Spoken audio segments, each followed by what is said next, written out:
Bonjour à tous, aujourd'hui je voudrais vous parler d'un film qui m'a marqué, Making of. Making of est un film réalisé en 2012 par Cédric Dupuis avec un budget de 5 000 € à peu près, après une campagne de crowdfunding qui n'a pas atteint son but. L'histoire de Making of est assez simple. Voici ce pourquoi nous sommes réunis. Nous allons réaliser le plus grand film d'horreur de tous les temps. Ouais, mais alors pourquoi tu nous filmes? C'est pour le making of. Merci à Jonathan de suivre. Voilà. Et oui, parce que qui dit le plus grand film de tous les temps dit automatiquement le plus grand making-of de tous les temps. D'accord. Eh oui. Ça n'est pas aussi bien que prévu, c'est un fait. Voilà, c'était nul. Il faut tout refaire. Faut pas oublier qu'on est des amateurs. Oui, je vois pas comment je pourrais oublier. Je suis le réalisateur, on est tous d'accord avec ça? Oui. Voilà, et vous êtes les... Quelle a été ta réaction quand tu as vu la caméra? J'ai trouvé ça ridicule. Non mais je comprends que t'aies des rêves, hein, mais il faut pas que tu tombes dans le fantasme. Tu vois ce que je veux dire? Non. J'ai jamais vu la caméra, je suis pas dans le film. Bah, j'ai été surpris en fait.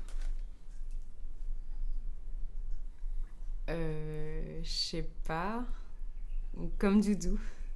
Que penses-tu du projet? Tu veux vraiment que je te le dise? Bon bah après comme beaucoup de films, faut voir ce qu'il y aura pour rendre le tout intéressant. Bah le truc c'est que je préfère les trucs un peu drôles.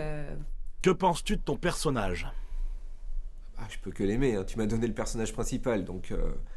Mais j'aimerais qu'on reparle de la scène finale, toi. Bah, t'aurais pu trouver autre chose quand même. Ah oui, je suis le premier à mourir, j'aurais aimé rester en vie plus longtemps. Moi, je l'aime bien parce qu'il tue Camille. Quel personnage? J'ai pas envie qu'on me prenne pour un Walker Texas Rangers ou un truc comme ça, quoi. Et quelle est la plus grande qualité du film alors? Bah, tuer Camille. Il est réalisé par un bon pote. Et quand il sortira sur les écrans, je pourrais me la péter après. Son réalisme. Déjà il me fait peur, donc je pense que ça fera peur au moins aux filles. D'ailleurs, t'es sûr que tu veux une doublure pour Camille? Après son tournage, Cédric Dupuis s'aperçoit que son film n'est pas si bien qu'il ne le pensait, et pète un câble littéralement, dans des scènes très gore. Making of tire ses qualités en prolongeant les réflexions liées au genre du found footage, fonctionne comme un testament vidéo, avec par exemple au lieu de casting au générique, c'est écrit en hommage à. Son œuvre, Cédric Dupuis la réalise, la construit dans la colère et sur du vécu. Suffit de s'en convaincre en lisant le carton à la fin du générique. Œuvre viscérale et choc, il se paye même le luxe de s'auto-critiquer par l'intermédiaire de son personnage, qui n'est jamais satisfait du résultat. On peut donc y voir une critique du milieu Z dans son ensemble, avec toutes les frustrations que accompagne ce genre de tournage, avec une équipe très amateur et des ambitions très à la hausse par rapport aux résultats attendus. Par ce détournement du projet initial qui est simplement des images making-of, là, il décide consciemment, au milieu du film, grâce à l'un de ses amis, de faire du making-of l'œuvre centrale de son ambition. Où le protagoniste est totalement conscient que son projet en tant que tel n'aboutira pas, comme il le souhaite. Le making-of devient le film.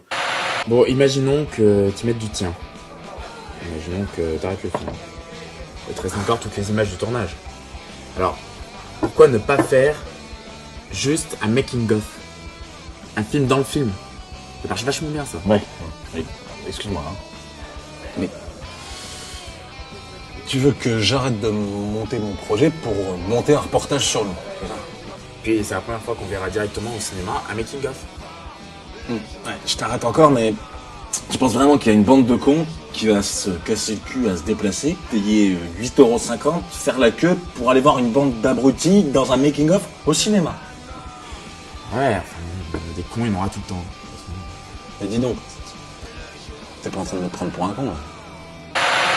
On est donc ici face à une œuvre qui tend un miroir critique envers son propre cinéma, le monde de la série Z, et donc un miroir peu flatteur à ses auteurs. Il place son œuvre en vrai ovni filmique en s'éloignant par la critique des autres œuvres de son calibre et budget. Cette mise à distance permet au film de prendre une autre dimension.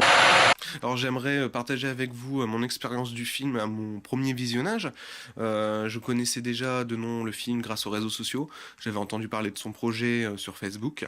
Le titre m'avait marqué et je l'avais oublié genre 6 mois après.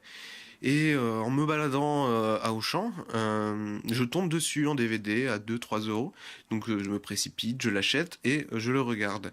Et j'ai été très surpris sur le réalisme du film et aussi comment il joue avec son public. Au début, on croit voir un film ordinaire de série Z, donc on baisse sa garde.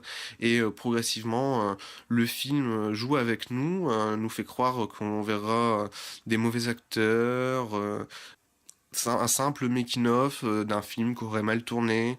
On s'attend pas à grand-chose et au final, il nous surprend au fur et à mesure.